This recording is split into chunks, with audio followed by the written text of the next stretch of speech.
They called it a company-wide meeting. That's what showed up in my email anyway. Just another Thursday morning, gathering in Atlas Defense Systems' main auditorium, complete with those uncomfortable fold-out chairs and the usual corporate nonsense. I'm Michael Carter, 53 years old, and I've been building security systems for this company since most of these people were still in high school. But the moment I walked through those double doors, I knew something was off. 2 professional cameras were mounted at the back, pointing straight at the stage. You know that feeling when you walk into a room and every conversation just stops? This was 10 times worse. Patricia Wilson, our CEO, stood there in her power suit, looking like she was about to deliver the performance of her life. Patricia's always been a show-off, but this felt different, more final. I found my usual spot about halfway up the auditorium. Same section. I'd been sitting in for the past 8 years since they moved me out of the basement lab and into these dog and pony shows. Around me, engineers and project managers filed in with their notebooks and tablets, most of them young enough to be my kids. Hell, my daughter Jessica probably understands their programming frameworks better than I do, and she's only 19. But they don't know what I know about keeping systems locked down tight. At 53, you start thinking about things differently, like how I've got maybe 12 years left before I can retire, assuming my 401k doesn't tank again like it did in 2008. The mortgage still has 6 years to go at $3,200 a month, and that payment doesn't care how tired I am or how my back aches from sitting at a desk for 35 years. And Jessica's at Stanford now, studying engineering like her old man. That's $70,000 a year in tuition, room and board. Money I promised my late wife Linda I'd never let Jessica worry about. Patricia tapped the microphone, and the room went dead quiet. After careful evaluation, she began, her voice carrying that rehearsed corporate tone that makes my skin crawl. We've determined that Michael Carter is no longer aligned with Atlas Defense's future direction. It took a full second for my name to register. The coffee in my stomach turned to battery acid. She wasn't even looking at me. She was performing for those cameras, for the board members watching the live stream, for the investors who'd been breathing down her neck about the upcoming $950 million merger with Pinnacle Capital. 35 years of work, 35 years of late nights, emergency calls at 2 a.m., systems that never failed on my watch, all reduced to one sentence delivered into a microphone for public consumption. The writing was on the wall when they started hiring all these 25-year-old hotshots with their computer science degrees and their talk about agile development and disruptive innovation. They looked at guys like me and saw dead weight, expensive health insurance premiums, and someone who might actually remember when things were done right the first time. I sat there, keeping my back straight and my face neutral. Around me, a few people started that awkward golf clap you do when you're not sure what's appropriate. Others stared at their phones, uncomfortable with the whole spectacle. I wasn't going to give Patricia the satisfaction of seeing me break down in front of 200 people.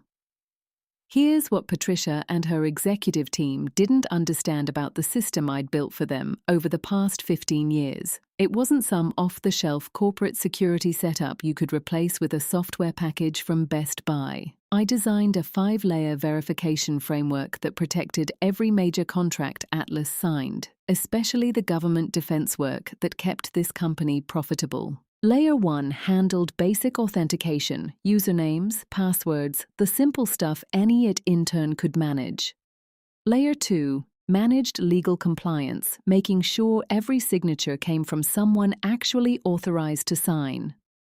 Layer 3 verified financial authorization, checking that dollar amounts matched approved budgets.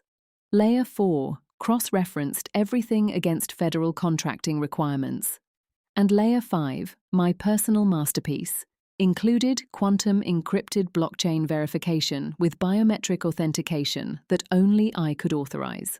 I learned this approach during my 15 years at Raytheon, working on Navy contracts where one screw-up could cost millions or get people killed. When Atlas started landing government deals worth hundreds of millions, I made damn sure we had the same level of protection. Every contract, every merger document, every major agreement had to pass through all 5 layers. Remove any layer and the whole system would lock down until the issue got resolved. Patricia had no clue she'd just fired the one person who could complete her precious merger. After the meeting, I walked back to my desk like I was just grabbing my lunch. My workspace looked exactly the same. Organized, methodical, everything in its place, the same Denver Broncos coffee mug I'd been using for 10 years. The same photo of my restored 1969 Dodge Charger from last year's car show. And right there on the corner sat a framed picture of Jessica at her Stanford orientation, holding up her engineering student ID with the biggest smile you've ever seen. That kid's brilliant with computers, way beyond anything I ever understood when I was her age. The photo reminded me why I'd worked so many weekends, why every emergency call in the middle of the night had been worth it. Linda always said Jessica got her brains from both of us, but her determination was all mine. Anthony Rodriguez, our head of security, appeared beside my desk. He's a solid guy, someone I'd personally trained when he was just a junior analyst 10 years ago. Now he had the uncomfortable job of walking me out.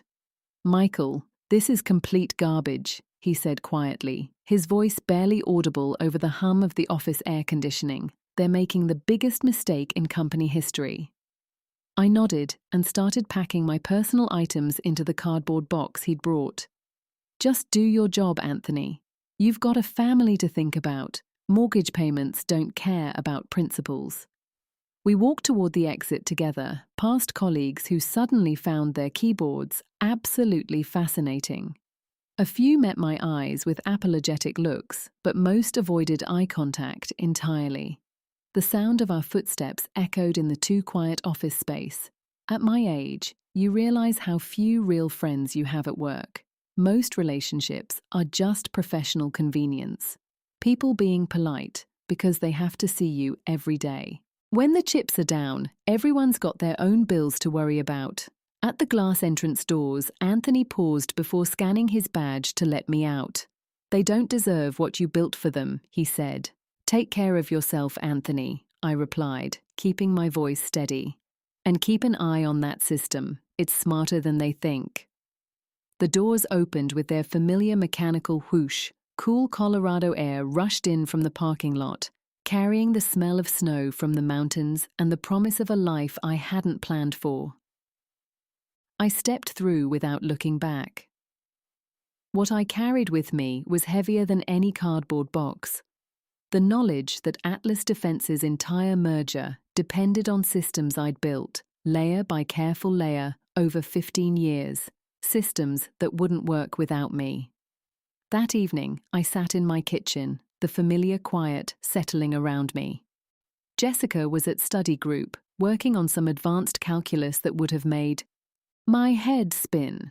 The kid had no idea her old man had just become unemployed. At 53, getting fired isn't like being 30 and bouncing back with a new startup job.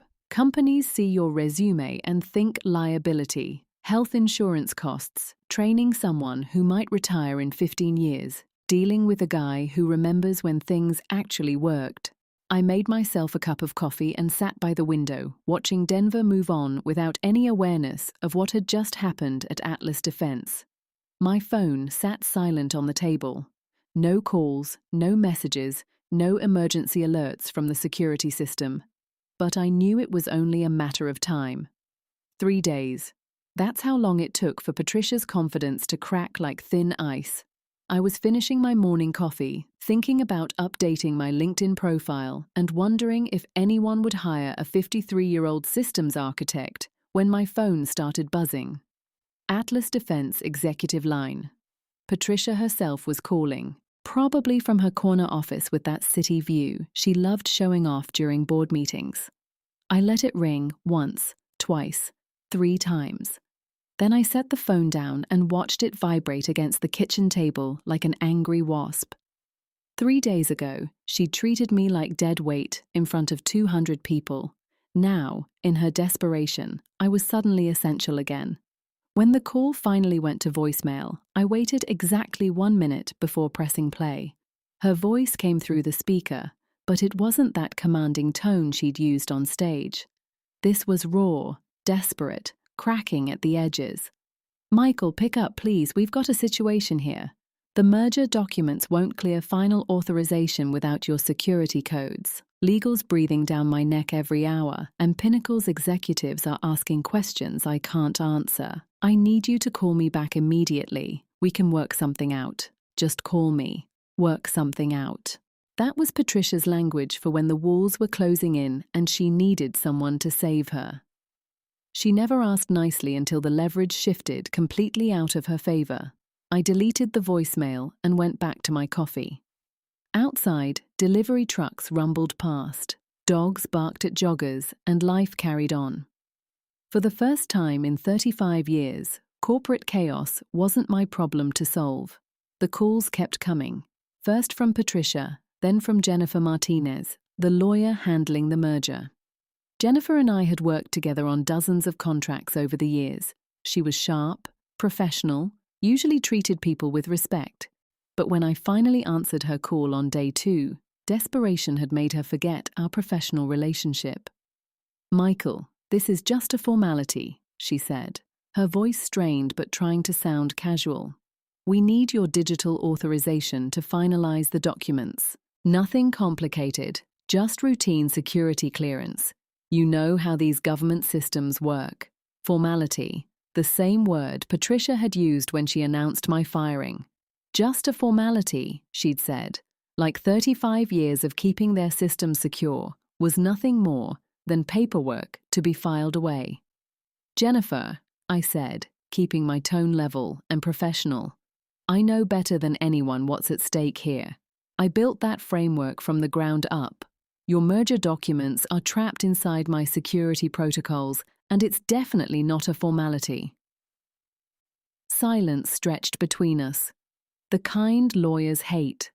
Silence that means control is slipping away from them like water through their fingers. "Surely you understand the economic impact of letting this collapse," she said carefully. "The jobs at stake, the shareholders, the broader implications for the defense industry." I almost laughed out loud. Where had their concern been when Patricia paraded my dismissal like a trophy?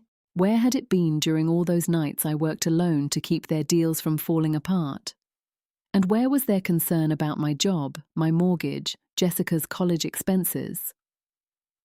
"I won't be providing any authorization," I said. "Not today, not tomorrow, not ever. You want to talk about jobs at stake? I just lost mine after 35 years. Good luck figuring out your security problem." The next morning brought news that Atlas Defense stock had dropped 15 points overnight. The financial networks were calling it a procedural delay in merger completion. But markets don't lie about these things.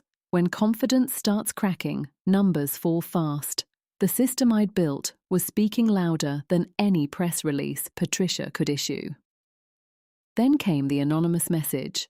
I found it in my personal email that evening, subject line blank, sender address routed through multiple proxy servers.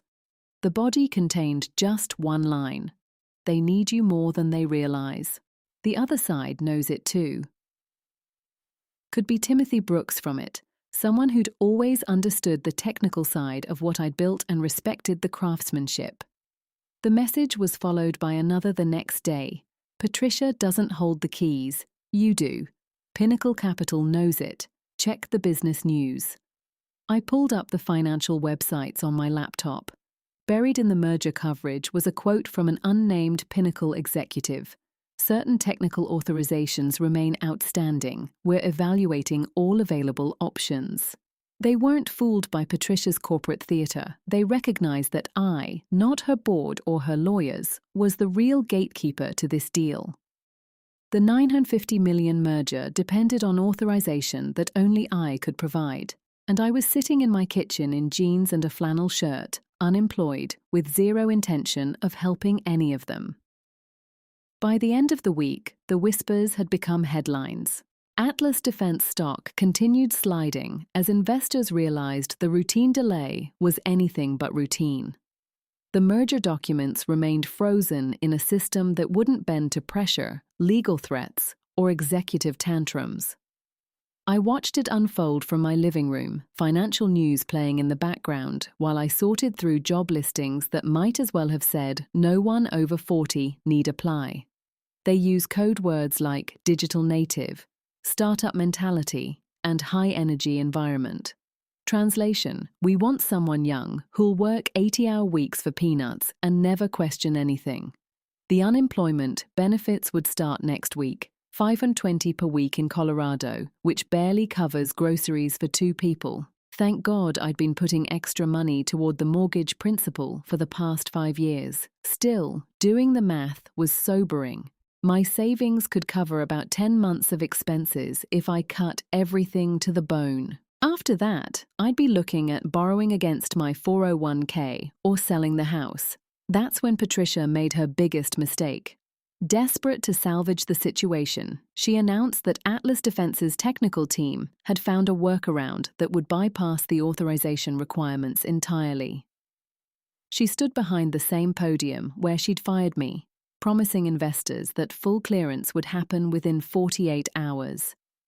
I watched the press conference from my kitchen table, laptop open, eating a peanut butter sandwich because I was already cutting back on expenses. Patricia looked confident, even triumphant, as she assured the cameras that the merger was back on track. The stock ticked upward slightly, not much, but enough for desperate investors to cling to hope. She had absolutely no idea what was coming. When I built that security system, I didn't just create verification layers. I built in something else, a learning algorithm that would recognize and automatically flag any attempt to circumvent the authorization process. Call it professional paranoia, but after 15 years working Navy contracts, you learn to assume someone's always trying to hack your work. The next day, reports started trickling out on the financial websites. Atlas Defense's technical team had attempted to input their bypass codes into the merger platform. At first, everything seemed fine. Documents loaded normally. Systems appeared to accept the input. For a few hours, Patricia and her board probably celebrated, convinced they'd outsmarted the old guy's security measures. But then my fail-safe algorithm triggered. Every unauthorized signature attempt, every false credential, every backdoor entry was detected and flagged. The system didn't just reject the bypass attempt, it cascaded through every copy of the merger files, freezing them permanently and rendering all versions completely invalid. The entire contract, in every iteration and backup, was dead in the water. I pictured the scene. Lawyers staring at screens full of red warning messages, its staff scrambling to understand what had gone wrong, board members watching their $950 million deal evaporate in real time, and Patricia finally understanding that her little performance had just crashed into an immovable wall. The stock didn't just drop, it plummeted, erasing the brief bump and then some. News outlets that had praised her innovative technical solution that morning pivoted sharply by evening, highlighting the complete collapse with merciless detail. My phone started buzzing with texts from former colleagues. "Michael, did you plan this?" one asked. "They're saying it's a security feature you built. Is that true?" I didn't respond. Let them figure it out themselves. That evening, my phone rang with a number I didn't recognize. New York area code. Pinnacle Capital's headquarters. "Mr. Carter." The voice was calm, measured, nothing like the desperation I'd been hearing from Atlas Defense. "This is Christopher Bennett, COO at Pinnacle Capital." I waited, curious to hear what the other side had to say. "I'll be direct," he continued. "This merger cannot proceed without your authorization. Our technical team has confirmed that without your security clearance, the entire agreement is invalid. Our board has suspended all forward activities indefinitely." The honesty was refreshing. No threats, no manipulation, just recognition of reality. They underestimated you, Bennett said quietly. Atlas Defense, I mean. They treated you like overhead when you're actually the cornerstone of their entire operation.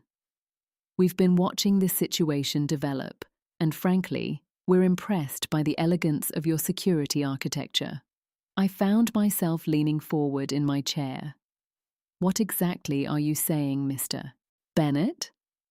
I'm saying we recognize talent when we see it, and we recognize that Atlas Defense just made the biggest personnel mistake in corporate history. Without you and without your systems, this merger makes no sense for us. The conversation that followed changed everything. Bennett explained that Pinnacle had been evaluating not just Atlas Defense's financials, but their technical infrastructure. My security system was one of the main assets they'd wanted to acquire. Without it and without me, the deal had no value. We're prepared to make you an offer, he said. Chief Technology Officer, $275,000 base salary, full benefits package, equity options, and a $30,000 signing bonus. You'd be building security systems for a company that actually understands their value. I sat there in my kitchen, unemployed for 2 weeks, looking at job listings that basically told me I was too old to matter. And here was a $275,000 offer to do exactly what I'd been doing, except for people who appreciated it. There's one condition, Bennett added. We need to know that the Atlas Defense situation is permanently resolved, that there's no chance of reconciliation or future complications. I thought about Patricia's desperate phone calls, about 35 years of being taken for granted, about being fired on camera like some kind of corporate entertainment. Mr. Bennett, I said, that bridge isn't just burned, it's ash. 2 days later, federal agents were executing search warrants at Atlas Defense's offices. It turned out the merger collapse had triggered something much bigger. A federal investigation into financial irregularities that my security system had been quietly flagging for months. The same system designed to protect legitimate contracts was now exposing illegitimate ones. Agent Rebecca Davis from the FBI Financial Crimes Division called me the next morning. Professional, direct, asking technical questions about the security framework and how it might have been compromised or manipulated. I met her at a downtown coffee shop. Nothing dramatic, just 2 professionals talking over mediocre coffee and day-old pastries.